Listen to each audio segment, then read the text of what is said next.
September 27th, 2002. 6 years, 21 days, and 3 hours ago. It was a Friday morning.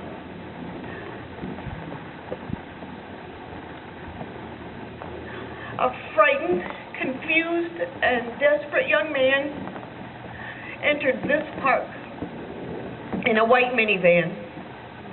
In the van, a backpack full of college textbooks, a length of just purchased clear plastic tubing, and a roll of duct tape. The young man knew this park very well from summers that he spent working here. He drove his van to a secluded maintenance area of the park. There, he proceeded to attach one end of the plastic tubing to the exhaust pipe of the van, place the other van in the van window. He got back in the van and took his last breath. Thinking this was the only way that he could solve what seemed to him to be insurmountable problems.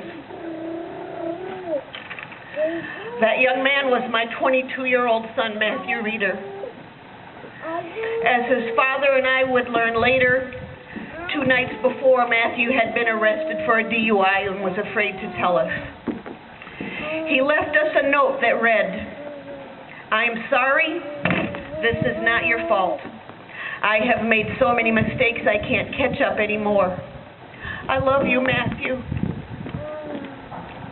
I am tortured by the thought of my child being that frightened and that he felt he could not ask me for help. Events of the next few days seemed surreal, a nightmare I could not wake up from, and the memories of those days will haunt me forever. As we walk through this park this morning, I know each of you carry with you equally horrifying memories.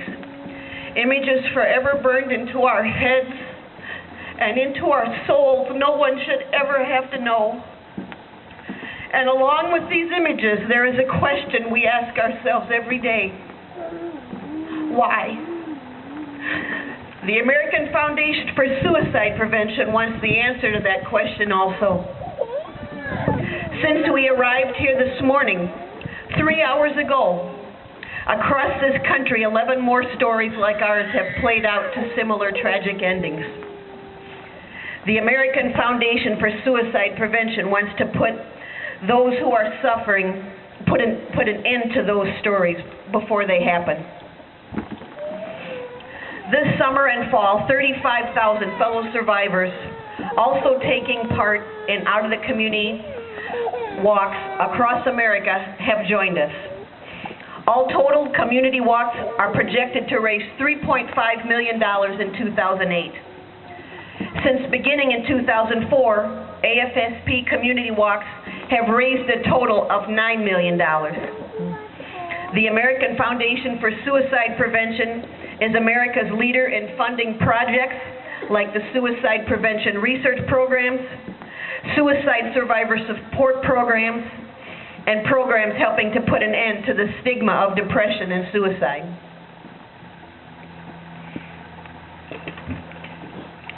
I have compared trying to get back into life after the death of a child to that of a runner trying to get back into racing after losing a leg. Well, 6 years later, thanks to my loving husband, Mark, my son Troy, my family, and the best friends anybody could ever ask for, and a really good shrink, I'm still here, and I'm getting a little stronger every day. I might not be running yet, but even limping is walking. I'm going to continue walking and continue talking to support AFSP. I will never quit, and I will never give up this quest to stop this monster that has taken my son and the lives of loved ones of yours.